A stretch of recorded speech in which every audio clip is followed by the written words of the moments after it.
Hello दोस्तों, exam trigger में आपका फिर से एक बार स्वागत है। आज हम लोग रिवीजन करने वाले हैं चैप्टर 12 जो कि ब्रिटिश काल।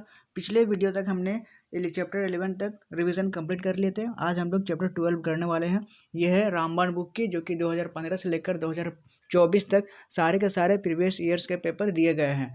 रामबाण बुक की चैप्टर 12 करेंगे ब्रिटिश काल। चलिए शुरू करते हैं। इससे पहले अगर आप चैनल पर नए हैं तो प्लीज़ चैनल को सब्सक्राइब कर लें और बेल आइकन को प्रेस करके रखें ताकि आने वाली वीडियोस की नोटिफिकेशन आप तक सबसे पहले पहुंचे। तो चलिए शुरुआत करते हैं। शुरुआत करते हैं। चैप्टर 12 है ब्रिटिश काल। ब्रिटिश काल जो है वो अंग्रेजों द्वारा अंतर्देशीय उत्प्रवास अधिनियम जो कि लागू किया गया था। कब? 1859 में लागू किया गया था, याद रखेंगे पहला पॉइंट। आगे कहता है वह अधिनियम जिसके अंतर्गत बागान मजदूरों की बिना अनुमति के चाय बागानों को छोड़ने की अनुमति नहीं थी, वो थी अंतर्देशीय आवर्जन अधिनियम जो कि 1859 में लागू की गई थी। आगे पूरा क्विक रिवीजन करेंगे तुरंत। बंगाल राज्य बंदी विनियमन या फिर बंगाल विनियमन जो कि तृतीय है को पारित कब किया गया था? तो 1818वें वर्ष में पारित किया गया था बंगाल राज्य बंदी विनियमन, याद रखेंगे। आगे कहता है 1850 में अंग्रेजों ने रेल परिवहन की अवधारणा पेश की थी, जिसने भारतीय अर्थव्यवस्था की रेल परिवहन संरचना को काफ़ी प्रभावित किया था। आगे पॉइंट कहता है पहले नगर निगम की स्थापना 1688 ईस्वी में मद्रास के पूर्व प्रेसिडेंसी टाउन में ब्रिटिश काल के दौरान की गई थी, याद रखेंगे। आगे बढ़ते हैं। 1793 में जो लॉर्ड कार्नवालिस है वो वायसराय के शासन में बंगाल के अस्थायी बंदोबस्त लागू की गई थी लॉर्ड कार्नवालिस के समय में, याद रखेंगे। आगे कहता है ईस्ट इंडिया कंपनी द्वारा 1793 ईस्वी में अस्थायी बंदोबस्त को अमल में लाया गया था, याद रखेंगे। आगे पॉइंट में है हॉल्ट मैकेजी ने भारत में राजस्व संग्रहण की महालवाड़ी प्रणाली विधि विकसित की थी। किसने? हॉल्ट मैकेजी ने। आगे बढ़ेंगे। 1853 में जो 1853 में अंग्रेजों द्वारा भारत के लिए किए गए सबसे महत्वपूर्ण योगदानों में से एक है, जिसने लोगों को लंबी दूरी की यात्रा करने में सक्षम बनाया है, रेल मार्ग को। उसके बाद बॉम्बे डेक्कन में शुरू की गई थी नई राजस्व प्रणाली को रैतवाड़ी बंदोबस्त के रूप में भी जाना जाता है, जो कि बॉम्बे डेक्कन में हुई थी।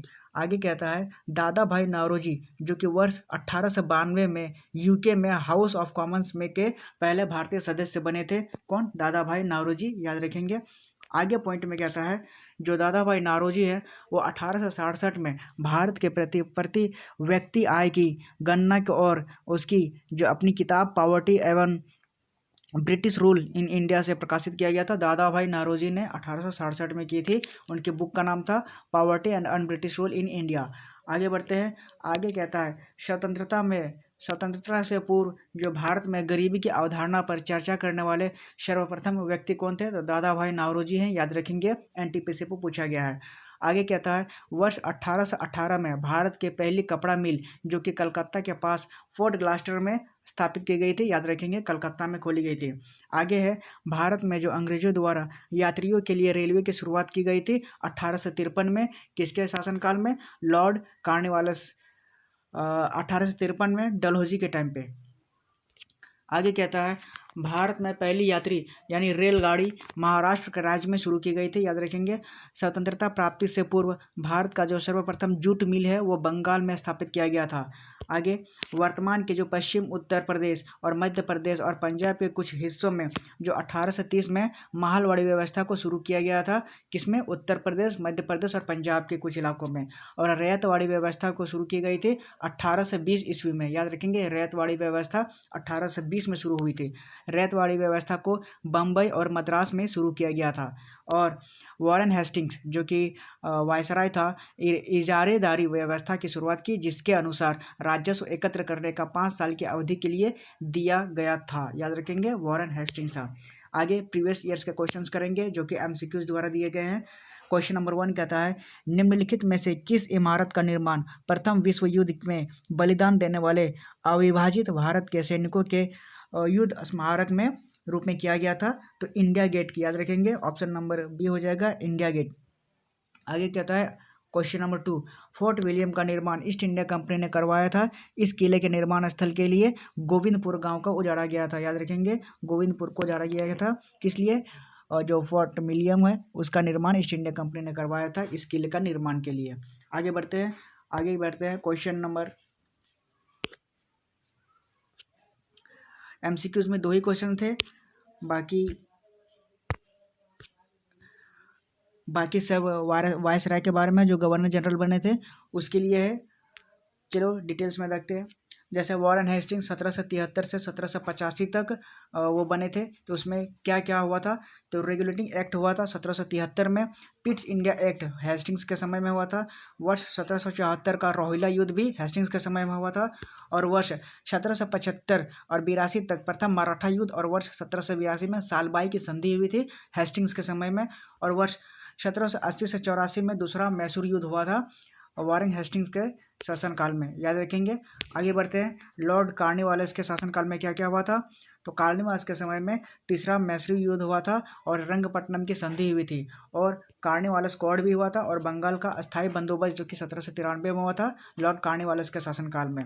आगे बढ़ेंगे, लॉर्ड वेलेस्ली के शासनकाल में क्या क्या हुआ था। तो सहायक संधि प्रणाली का परिचय हुआ था, चौथा मैसूर युद्ध हुआ था, और दूसरा मराठा युद्ध हुआ था लॉर्ड वेलेस्ली के टाइम पे। आगे बढ़ते हैं, लॉर्ड मिंटो के टाइम पे रंजीत सिंह के साथ अमृतसर की संधि हुई थी, सिर्फ एक ही चीज़ लॉर्ड मिंटो के समय में। आगे लॉर्ड हेस्टिंग्स के समय में क्या क्या हुआ था।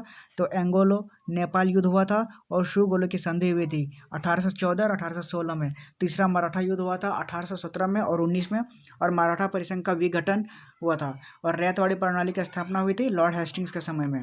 आगे है लॉर्ड हेमर्स्ट एमहर्स्ट के समय में क्या क्या हुआ था। पहला बर्मा युद्ध हुआ था 24 और 26 के बीच में 1800। आगे लॉर्ड विलियम बेंटिक के शासनकाल में क्या क्या हुआ था। तो सती प्रथा का उन्मूलन हुआ था, और 1833 का एक चार्टर एक्ट लागू किया गया था लॉर्ड विलियम बेंटिक के शासनकाल में। और लॉर्ड ऑकलैंड के शासनकाल में क्या क्या हुआ था। तो पहला अफगान युद्ध हुआ था 1838 में और 42 तक। आगे है लॉर्ड हार्डिंग के शासनकाल में क्या क्या हुआ था।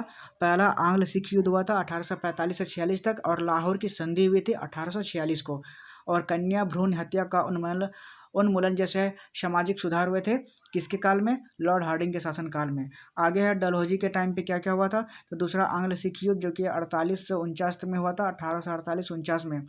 और आगे निचले बर्मा का अधिग्रहण किया गया था 1852 में। वेबगत के सिद्धांत जो कि डॉक्ट्रिन ऑफ लैप्स का परिचय दिया गया था लॉर्ड डलहौजी के टाइम पे। वुड डिस्पैच 1854 में डलहौजी के टाइम पे हुआ था, और 1853 में बॉम्बे और ठाणे को जोड़ने वाली पहली रेलवे लाइन बिछाई गई थी डलहौजी के टाइम पे। और लोक निर्माण विभाग जो कि पीडब्ल्यूडी की स्थापना की गई थी लॉर्ड डलहौजी के शासनकाल में। आगे बढ़ते हैं, लॉर्ड कैनिंग के बारे में जानेंगे। वर्ष 1857 का विद्रोह हुआ था लॉर्ड कैनिंग के टाइम पे, और 1857 में कलकत्ता, मद्रास और बॉम्बे 3 यूनिवर्सिटी की स्थापना की थी लॉर्ड कैनिंग के टाइम पे। ईस्ट इंडिया कंपनी का उन्मूलन और भारत सरकार अधिनियम 1858 जो कि द्वारा ब्रिटिश क्राउन का प्रत्यक्ष नियंत्रण किया गया लॉर्ड कैनिंग के टाइम पे, और 1861 का भारतीय परिषद अधिनियम लागू किया गया लॉर्ड कैनिंग के टाइम पे, याद रखेंगे। आगे बढ़ते हैं, लॉर्ड जॉन लॉरेंस के बारे में। लॉरेंस के टाइम पे क्या क्या हुआ था। भूटान का युद्ध हुआ था 1865 में, याद रखेंगे। और कलकत्ता, बॉम्बे और मद्रास हाईकोर्ट की स्थापना हुई थी लॉरेंस के टाइम पे। आगे आता है, लॉर्ड लिटन के टाइम पे क्या क्या हुआ था। तो वर्नाकुलर प्रेस एक्ट जो कि 1878 में हुई थी, पूछा जाता है कब हुई थी, 1878 में लॉर्ड लिटन के टाइम पे हुआ था। आगे शस्त्र अधिनियम जो कि 1878 में हुआ था लॉर्ड लिटन के टाइम पे। दूसरा अफगान युद्ध 1878 में हुआ था लॉर्ड लिटन के टाइम पे। और क्वीन विक्टोरिया ने कैसर ए हिंद या भारत की साम्राज्य की उपाधि धारण की थी क्वीन विक्टोरिया ने, किसके टाइम पे, लॉर्ड लिटन के टाइम पे, याद रखेंगे। आगे आता है लॉर्ड रिपन के टाइम पे क्या क्या हुआ था। तो वर्नाकुलर प्रेस एक्ट का नीरसन हुआ था 1882 में। पहला कारखाना अधिनियम खोला गया 1881 में, किसके टाइम पे, लॉर्ड रिपन के टाइम पे। स्थानीय स्वशासन पर सरकार का संकल्प हुआ था 1882 लॉर्ड रिपन के टाइम पे। इल्बर्ट बिल विवाद हुआ था 1883 के बीच में, कब, लॉर्ड रिपन के टाइम पे। और शिक्षा पर हंटर आयोग लगाया गया था लॉर्ड रिपन के शासनकाल में। आगे आता है लॉर्ड डफरिन के शासनकाल में क्या क्या हुआ था। तो तीसरा बर्मा युद्ध हुआ था 1850 से 86 तक, और भारतीय राष्ट्रीय कांग्रेस की स्थापना हुई थी। उस समय वायसराय था लॉर्ड डफरिन, याद रखेंगे। उसी के शासनकाल में भारतीय राष्ट्रीय कांग्रेस की स्थापना हुई थी, याद रखेंगे। आगे बढ़ते हैं, आगे कहता है उसी के टाइम पे, डफरिन के टाइम पे क्या क्या हुआ था। तो निचले सॉरी एक सेकेंड, आ गया।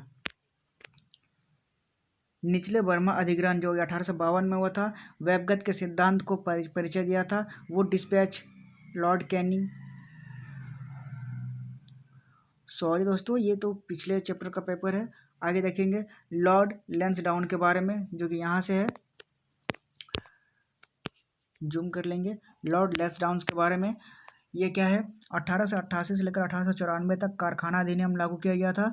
1891 में लैंसडाउन के टाइम पे भारतीय परिषद अधिनियम, जो कि 1892 में लैंसडाउन के टाइम पे किया गया था, और डुरंड आयोग की स्थापना की गई थी 1893 में लैंसडाउन के शासनकाल में। आगे लॉर्ड कर्जन, कर्जन के टाइम पे क्या क्या हुआ था, पुलिस आयोग की नियुक्ति हुई थी, विश्वविद्यालय आयोग की नियुक्ति हुई थी, और भारतीय विश्वविद्यालय अधिनियम 1904 में और बंगाल का विभाजन 1905 में लॉर्ड कर्जन के समय में हुआ था। याद रखेंगे। आगे बढ़ते हैं, लॉर्ड मिंटो द्वितीय 1905 से लेकर 1910 तक 5 साल रहे थे। स्वदेशी आंदोलन लॉर्ड मिंटो के शासनकाल में हुआ था। सूरत अधिवेशन में कांग्रेस का विभाजन जब 1907 में हुआ था, तब उसके शासनकाल लॉर्ड मिंटो द्वितीय थे। मुस्लिम लीग की स्थापना 1906 में हुई थी लॉर्ड मिंटो सेकंड के शासनकाल में, और मॉर्ले मिंटो सुधार आंदोलन 1909 में हुआ था, उन्हीं के शासनकाल में। आगे बढ़ते हैं, लॉर्ड हार्डिंग सेकंड 1910 से लेकर 1916 तक रहे थे। बंगाल विभाजन रद्द कर दिया था किसने, लॉर्ड हार्डिंग द्वितीय ने, और 1911 में कलकत्ता से दिल्ली राजधानी स्थानांतरित कर दिया था 1911 में, जब जॉर्ज पंचम ने इसका आदेश दिया था कि भारत की राजधानी कलकत्ता से लेकर दिल्ली कर दिया जाए। आगे है, हिंदू महासभा की स्थापना हुई थी लॉर्ड हार्डिंग के शासनकाल में। आगे बढ़ते हैं, लॉर्ड चैम्सफोर्ड, जो कि 1916 से लेकर 1921 तक थी। लखनऊ की संधि हुई थी चैम्सफोर्ड के शासनकाल में। चंपारण सत्याग्रह भी हुआ था 1917 में लॉर्ड चैम्सफोर्ड के शासनकाल में। मॉन्टेग्यू को अगस्त घोषणा हुई थी 1917 में लॉर्ड चैम्सफोर्ड के शासनकाल में। भारत सरकार अधिनियम 1919 में पारित हुआ था चैम्सफोर्ड के शासनकाल में। और रॉलेट एक्ट, जो 9 दलील 9 वकील 1919 में पारित हुआ था चैम्सफोर्ड के शासनकाल में। आगे जालियांवाला बाग हत्याकांड, जो कि पंजाब में हुआ था 13 अप्रैल 1919 में लॉर्ड चैम्सफोर्ड के शासनकाल में, और असहयोग और खिलाफत आंदोलन की शुरुआत भी हुई थी उसी समय लॉर्ड चैम्सफोर्ड के शासनकाल में। आगे लॉर्ड रीडिंग, जो कि 1921 से लेकर 1926 तक रहे थे। चौरी चौरा का घटना हुआ था 1922 में गुजरात के गांधीनगर एक छोटे से गांव में हुआ था, दांडी नाम का जगह में, जिसमें लॉर्ड रीडिंग शासनकाल उस समय भारत के वायसराय थे। आगे असहयोग आंदोलन को वापस ले लिया गया था 1922 में, जब यह घटना घटी थी लॉर्ड रीडिंग के शासनकाल में। स्वराज पार्टी की स्थापना 1922 में की गई थी लॉर्ड रीडिंग के शासनकाल में। और काकोरी ट्रेन की एक डकैती हुई थी 1925 में, उसके शासनकाल में, लॉर्ड रीडिंग के शासनकाल में। आगे आते हैं लॉर्ड इरविन के बारे में। लॉर्ड इरविन के शासनकाल में साइमन कमीशन का भारत में आगमन हुआ था 1927 में ही आ गया था। उसके बाद हर कोर्ट बटलर भारतीय राज्य आयोग 1927 में लागू किया गया था, और नेहरू रिपोर्ट, जो कि 1928 में लॉर्ड इरविन के शासनकाल में किया गया था। आगे दीपावली की घोषणा 1929 में हो गई थी। कांग्रेस का लाहौर अधिवेशन पूर्ण स्वराज संकल्प ले लिया गया था 1929 में लॉर्ड इरविन के शासनकाल में। दांडी मार्च और सविनय अवज्ञा आंदोलन 1930 को हुआ था, जिसका नेतृत्व महात्मा गांधी जी ने किया था। कब, लॉर्ड इरविन के शासनकाल में 1930 में। पहला गोलमेज सम्मेलन भी हुआ था 1930 में लॉर्ड इरविन के शासनकाल में। और गांधी इरविन पैक्ट, जो कि गांधी इरविन समझौता भी कहते हैं, 1931 में हुआ था, याद रखेंगे। आगे बढ़ते हैं, लॉर्ड विलिंगडन, जो कि 1931 से 1936 तक थे। सांप्रदायिक अधिनिर्णय जो 1932 में लिया गया था, उसके वायसराय थे लॉर्ड विलिंगडन। दूसरा और तीसरा गोलमेज सम्मेलन, जिसमें उसके अध्यक्ष भाग लिए थे महात्मा गांधी जी ने, और उसका वायसराय कौन था, लॉर्ड विलिंगडन, जो कि 1932 में हुआ था। आगे पूना एक्ट जो समझौता हुआ था वो 1932 में हुआ था। किसके किसके बीच में, तो अंबेडकर और महात्मा गांधी के बीच में। लॉर्ड विलिंगटन उस समय वायसराय था। आगे भारत सरकार अधिनियम, जो कि 1935 में लागू की गई थी विलिंगटन के शासनकाल में। आगे लॉर्ड लिनलिथगो, इसके शासनकाल में क्या क्या हुआ, 1936 से लेकर 1944 तक द्वितीय विश्व युद्ध, जो कि सेकेंड वर्ल्ड वॉर 1939 में हुआ था, उसके शुरू होने के बाद कांग्रेस के मंत्रियों ने इस्तीफा देना स्टार्ट कर दिया था। त्रिपुरी, जो कि संकट और फॉरवर्ड ब्लॉक का गठन किया था, सुभाष चंद्र बोस इसके नेता थे, 1939 में यह हुआ था।